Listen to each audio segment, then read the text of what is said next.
ಪ್ರೀತಿಯ ವೀಕ್ಷಕರಿಗೆ Shankaranand TV YouTube ವಾಹಿನಿಗೆ ಸ್ವಾಗತ ಸುಸ್ವಾಗತ. ಇವತ್ತಿನ ವಿಡಿಯೋನಲ್ಲಿ ಶ್ರೀ ಕ್ರೋಧಿ ನಾಮ ಸಂವತ್ಸರದ ಫಲಾನುಫಲಗಳು ಯಾವ ರೀತಿಯಾಗಿದೆ ಧನಸ್ಸು ರಾಶಿಯವರಿಗೆ ಅನ್ನುವಂತಹ ಮಾಹಿತಿಯನ್ನು ತಿಳ್ಕೊಳ್ಳೋಣ.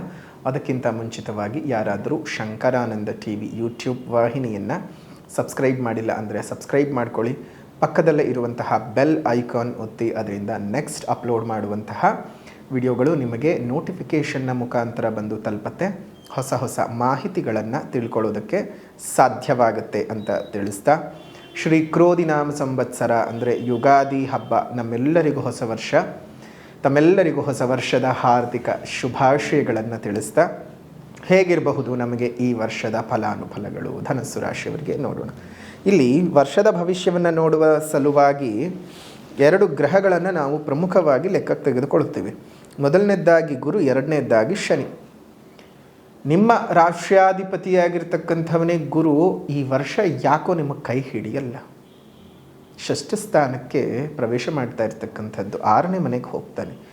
6ನೇ ಮನೆಗೆ ಹೋಗೋದ್ರಿಂದ ಇದ್ದಕ್ಕಿದ್ದ ಹಾಗೆ ದೇಹದಲ್ಲಿ ಅಸೌಖ್ಯಗಳು, ಅನಾರೋಗ್ಯಗಳು, ಒಬೆಸಿಟಿ ಪ್ರಾಬ್ಲಮ್, ಡಯಾಬಿಟಿಕ್ ಪ್ರಾಬ್ಲಮ್, ಜೀರ್ಣಾಂಗ ವ್ಯೂಹದ ಸಮಸ್ಯೆಗಳು, ಅಜೀರ್ಣದ ಸಮಸ್ಯೆಗಳೆಲ್ಲ ಹೆಚ್ಚಿಗೆ ಆಗುವಂತಹದ್ದಾಗತ್ತೆ. ಅದರ ಜೊತೆಗೆ ಇದ್ದಕ್ಕಿದ್ದ ಹಾಗೆ ದೇಹದಲ್ಲಿ ಕ್ಯಾಲ್ಸಿಯಂ ಲೆವೆಲ್ಸ್ಗಳೆಲ್ಲ ಹೆಚ್ಚು ಕಡಿಮೆ ಆಗ್ತಕ್ಕಂಥದ್ದು, ಅನಾರೋಗ್ಯಕ್ಕೆ ಏನೇನು ಕಾರಣಗಳು ಬೇಕೋ ಅವೆಲ್ಲವೂ ಸಹ ಗೋಚಾರದಲ್ಲಿ ಗುರುವು ಉಂಟು ಮಾಡಿಬಿಡ್ತಾನೆ. ಆರೋಗ್ಯದ ಬಗ್ಗೆ ಕಾಳಜಿ. ಸೊ ನೀವು ಆರೋಗ್ಯವನ್ನು ಎಷ್ಟು ಚೆನ್ನಾಗಿ ಕಾಪಾಡ್ಕೊಳ್ತೀರೋ ಮುಂದಕ್ಕಷ್ಟು ಜೀವನ ಚೆನ್ನಾಗಿ ಹೋಗುತ್ತೆ. ಕೆಲವೊಂದು ಚಟಗಳಿಂದ ಆಚೆ ಬರಬೇಕು. ಇಟ್ಕೊಂಡಿರ್ತಕ್ಕಂಥವ್ರು ಎಲ್ರಿಗೂ ಇದೆ ಅಂತ ನಾವು ಹೇಳಲಿಕ್ಕೆ ಬರಲ್ಲ. ಇಟ್ಕೊಂಡಿದ್ದಂಥವ್ರು ಚಟದಿಂದ ಆಚೆ ಬರಬೇಕು. ಇನ್ನು ಗುರುಬಲ ಏನೂ ಇಲ್ಲ ಅಂತ ಗೊತ್ತಾಗಾಯಿತು. ಹಾಗಾದರೆ ಶನಿ ಬಲ ಏನು? ಶನಿ ನಮ್ಮನ್ನು ಕಾಪಾಡ್ತಾನೆ ಅಂದರೆ, ಗುರು ಕಾಡಿದ್ರೂ ಸಹ ನಿಮ್ಮನ್ನು ಕಾಪಾಡ್ತಾನೆ ಶನಿ. ಗುರು ಕಾಡ್ತಾನೆ, ಶನಿ ಕಾಪಾಡ್ತಾನೆ.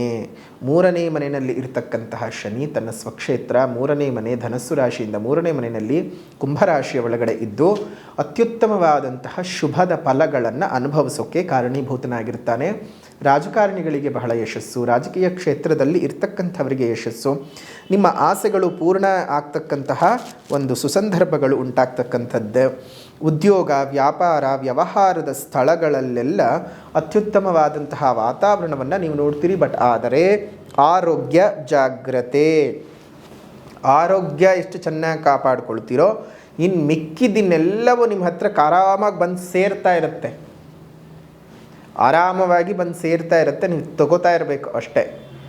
ಆರೋಗ್ಯನೇ ಚೆನ್ನಾಗಿಲ್ಲ ಅಂದರೆ ನೀವು ಮಂಚದ ಮೇಲೆ ಮಲ್ಕೊಂಡು ಆಡಳಿತ ಮಾಡೋಕ್ಕಾಗ್ತದೆ? ಅಥವಾ ಮಂಚದ ಮೇಲೆ ಮಲ್ಕೊಂಡು ನಿಮ್ಗೆ ಯಾವುದೇ ಭೋಗಗಳು ಬಂದರೂ ಅನುಭವಿಸೋದಕ್ಕೆ ಸಾಧ್ಯವಾಗುತ್ತಾ? ಮೈ ತುಂಬ ರೋಗ ಇಟ್ಕೊಂಡು ಬಾಯಿ ತುಂಬ ಊಟ ಮಾಡೋದಕ್ಕಾದರೂ ಸಾಧ್ಯವಾಗುತ್ತಾ?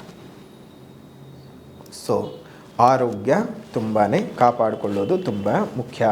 ವಾಹನ ಲಾಭ ಆಗುವಂಥದ್ದು, ಮನೆಯನ್ನು ಕಟ್ಟಬೇಕು ಅಂತ ಅಂದ್ಕೊಂಡಿದ್ದರೆ ತುಂಬ ವರ್ಷಗಳ ಪ್ರಯತ್ನವೇನಾದರೂ ಇದ್ದರೆ ಮನೆ ಕಟ್ಕೊಳ್ತಕ್ಕಂತಹದ್ದು ಆಗತ್ತೆ. ಅದೇ ರೀತಿಯಾಗಿ ಈ ಒಂದು ರಾಹು ಕೇತುವಿನ ಪ್ರಭಾವವೂ ಸಹ ನಿಮಗೆ ಒಂದಿಷ್ಟು ಶುಭಾಶುಭದ ಮಿಶ್ರಣದ ಫಲಗಳನ್ನು ಕೊಡ್ತಾ ಸ್ಥಿರಾಸ್ತಿಗಳನ್ನು ಖರೀದಿ ಮಾಡ್ತಕ್ಕಂಥದ್ದು, ಹೊಸ ಹೊಸ ನೂತನ ವ್ಯಾಪಾರ ವ್ಯವಹಾರಗಳಲ್ಲಿ ಅಭಿವೃದ್ಧಿಗಳು ಉಂಟಾಗ್ತಕ್ಕಂತಹದ್ದು ಆಗತ್ತೆ. ಅದೇ ರೀತಿಯಾಗಿ ವಿದ್ಯಾರ್ಥಿಗಳಿಗೆ ವಿದ್ಯಾಪ್ರಾಪ್ತಿ ಯೋಗ, ಹೈಯರ್ ಎಜುಕೇಷನ್ ಮಾಡ್ತಕ್ಕಂತಹ ವಿದ್ಯಾರ್ಥಿಗಳಿಗೆ ಸ್ವಲ್ಪ ಜಾಗ್ರತೆ ಅಂತಲೇ ನಾವು ಹೇಳಬೇಕಾಗತ್ತೆ. ಚತುರ್ಥ ಸ್ಥಾನದಲ್ಲಿ ಉನ್ನತ ವಿದ್ಯಾಭ್ಯಾಸವನ್ನು ತೋರಿಸುವ ಜಾಗದಲ್ಲಿ ಈ ಒಂದು ರಾಹುವಿನ ಸ್ಥಾನ ಇರ್ತಕ್ಕಂಥದ್ದು, ರಾಹು ಇರ್ತಕ್ಕಂಥದ್ದು ಅಷ್ಟು ಒಳ್ಳೆಯದಲ್ಲ. ಇನ್ನು ನಿಮಗೆ ಏನು ಉದ್ಯೋಗದಲ್ಲಿ ಆಗಿರ್ಬೋದು, ವ್ಯಾಪಾರ ವ್ಯವಹಾರದಲ್ಲಿ ಗುರುವಿನ ವೀಕ್ಷಣೆ ಕರ್ಮಸ್ಥಾನದ ಮೇಲೆ ಬರೋದ್ರಿಂದ ಆ ಕೇತುವಿನ ಪ್ರಭಾವ ಕಡಿಮೆ ಆಗೋಗ್ತದೆ. ಸೊ ಹಾಗಾಗಿ ಉದ್ಯೋಗದಲ್ಲಾಗಿರಬಹುದು, ವ್ಯಾಪಾರ ವ್ಯವಹಾರಗಳಲ್ಲಿ ತುಂಬ ಚೆನ್ನಾಗಿ ಬೆಳವಣಿಗೆಗಳನ್ನು ನೋಡ್ತೀರಿ. ಅದೇ ರೀತಿಯಾಗಿ ಗೌರ್ಮೆಂಟ್ನ ಉದ್ಯೋಗಿಗಳಿಗೆ ಶುಭ ರೀತಿಯಾದ ವರ್ಗಾವಣೆಗಳು, ನಿಮಗೆ ಬೇಕಾದ ರೀತಿಯಲ್ಲಿ ನಿಮಗೆ ಬೇಕಾದ ಸ್ಥಾನಗಳಿಗೆ ಪರಿವರ್ತನೆಗಳು ಸಿಗ್ತಕ್ಕಂಥದ್ದು, ಖಾಸಗಿ ಕ್ಷೇತ್ರದಲ್ಲಿರ್ತಕ್ಕಂಥವ್ರಿಗೆ ಬಡ್ತಿ, ವೇತನಗಳು ಜಾಸ್ತಿ ಆಗ್ತಕ್ಕಂಥದ್ದು, ಈ ರೀತಿ ವಾತಾವರಣ ನಿಮಗೆ ಶುಭವಾದ ವಾತಾವರಣ ಧನಸ್ಸು ರಾಶಿಯವರಿಗೆ ಉಂಟಾಗ್ತದೆ. ಹಾಗಾಗಿ ಯೋಚನೆ ಮಾಡುವಂತಹ ಅವಶ್ಯಕತೆ ಇಲ್ಲ. ನಿಮ್ಮ ಜೀವನದಲ್ಲಿ ಬಹಳಷ್ಟು ಏಳಿಗೆಗಳನ್ನು ನೀವು ನೋಡಬಹುದು.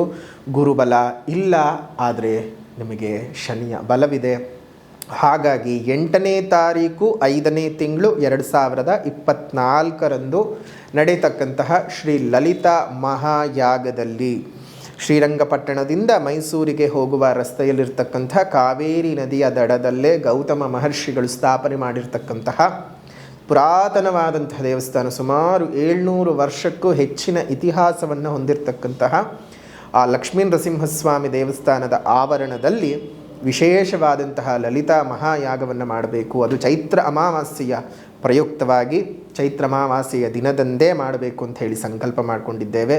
ಹಾಗಾಗಿ ತಮ್ಮೆಲ್ಲರಿಗೂ ಸಹ ಈ ಒಂದು ದೇವರ ಅನುಗ್ರಹವು ಪ್ರಾಪ್ತಿಯಾಗಲಿ, ದೇವರ ಒಂದು ಒಳ್ಳೆ ರೀತಿಯಾದಂತಹ ಬೆಳವಣಿಗೆಗಳು ನಮ್ಮೆಲ್ಲರ ಜೀವನದಲ್ಲೂ ಸಹ ಬರಬೇಕು ಅಂತ ಹೇಳಿ, ನಮ್ಮ ಜೀವನದಲ್ಲಿ ಒಳ್ಳೆ ರೀತಿಯಾದ ಬೆಳವಣಿಗೆಗಳು ಆಗಲಿ ಅಂತ ದೇವರನಲ್ಲಿ ನಾನು ಪ್ರಾರ್ಥನೆಯನ್ನು ಮಾಡಿಕೊಳ್ತಾ, ಈ ಧನಸ್ಸು ರಾಶಿಯಲ್ಲಿ ಹುಟ್ಟಿರ್ತಕ್ಕಂಥವರಿಗೆ ಈ ಕ್ರೋಧಿನಾಮ ಸಂವತ್ಸರದಲ್ಲಿ ಒಂದಷ್ಟು ಮಿಶ್ರಿತ ಫಲಗಳು ಇದ್ದಾವೆ.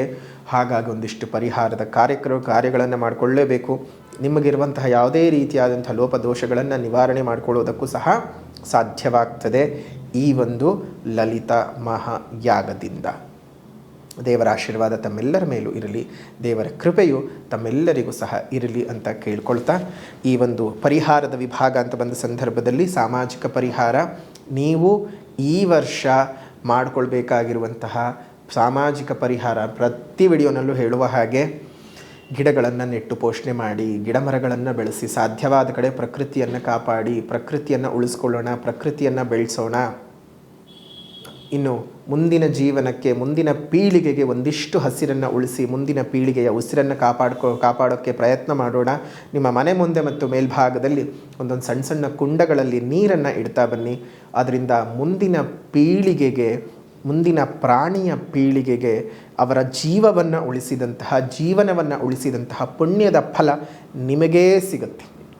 ದೇವರ ಸಂಪೂರ್ಣ ಆಶೀರ್ವಾದವೂ ಸಹ ನಿಮ್ಮ ಮೇಲೆ ಉಂಟಾಗುತ್ತೆ. ಯಾವುದೇ ರೀತಿಯಾಗಿ ತೊಂದರೆ ತಾಪತ್ರೆಗಳಿಗೆ ನೀವು ಸಿಕ್ಕಾಕೊಳ್ಳೋದಿಲ್ಲ. ದೇವರ ಆಶೀರ್ವಾದವೇ ಸಿಕ್ಕಿದ ಮೇಲೆ ನಮ್ಗೆ ಇನ್ನೇನು ಬೇಕು ಅಲ್ವಾ? ಅಂತಹ ಒಳ್ಳೆ ರೀತಿಯಾದ ಜೀವನವನ್ನು ನಡೆಸ್ಕೊಳ್ತಾ ಹೋಗಿ, ಒಳ್ಳೆ ರೀತಿಯಾದ ಬೆಳವಣಿಗೆಗಳು ನಿಮ್ಮ ಬದುಕಿನಲ್ಲಿ ಬರಲಿ ಅಂತ ಹೇಳ್ತಾ, ಈ ಒಂದು ಧನಸ್ಸು ರಾಶಿಯವರಿಗೆ ಆಧ್ಯಾತ್ಮಿಕವಾದ ಪರಿಹಾರ ಏನು ಅಂತ ಹೇಳಿದ್ರೆ, ಮಹಾಕಾಳೇಶ್ವರನ ಪೂಜೆ, ಮಹಾಕಾಳೇಶ್ವರನ ಆರಾಧನೆ. ಸಾಧ್ಯವಾದರೆ ಉಜ್ಜಯಿನಿಗೆ ಹೋಗಿ ಮಹಾಂಕಾಳ ಮತ್ತು ಮಹಾಂಕಾಳೇಶ್ವರಿಯ ದರ್ಶನವನ್ನು ಮಾಡ್ಕೊಳ್ತಾ ಬನ್ನಿ. ಸಾಧ್ಯವಿಲ್ಲದೆ ಇದ್ದಂಥವ್ರು ಮನೆಯಲ್ಲಿಯೇ ಮಹಾಕಾಳಿಯ ಪ್ರಾರ್ಥನೆಯನ್ನು ಮಾಡ್ತಾ ಜೀವನವನ್ನು ಸಾರ್ಥಕ ಮಾಡಿಕೊಳ್ಳಿ ಅಂತ ಹೇಳ್ತಾ, ಶ್ರೀ ಕ್ರೋಧಿನಾಮ ಸಂವತ್ಸರದ ಧನಸ್ಸು ರಾಶಿಯವರ ಫಲಾನುಫಲಗಳ ಬಗ್ಗೆ ತಿಳ್ಕೊಂಡಿದ್ದಾಯಿತು. ವಿಡಿಯೋ ಇಷ್ಟ ಆಗಿದ್ದರೆ ಲೈಕ್ ಮಾಡಿ, ಶೇರ್ ಮಾಡಿ, ಕಮೆಂಟ್ ಮಾಡಿ. ಮತ್ತೆ ಮುಂದಿನ ವಿಡಿಯೋನಲ್ಲಿ ಭೇಟಿ ಮಾಡ್ತೀನಿ. ಅಲ್ಲಿವರೆಗೂ ನಮಸ್ಕಾರ. ಲೋಕಾ ಸಮಸ್ತ ಸುಖಿನೋ ಭವಂತು, ಸಕಲ ಸನ್ಮಂಗಳಾನಿ ಭವಂತು, ಸರ್ವೇ ಜನಾಃ ಸುಖಿನೋ ಭವಂತು, ಸಮಸ್ತ ಸನ್ಮಂಗಳಾನಿ ಭವಂತು.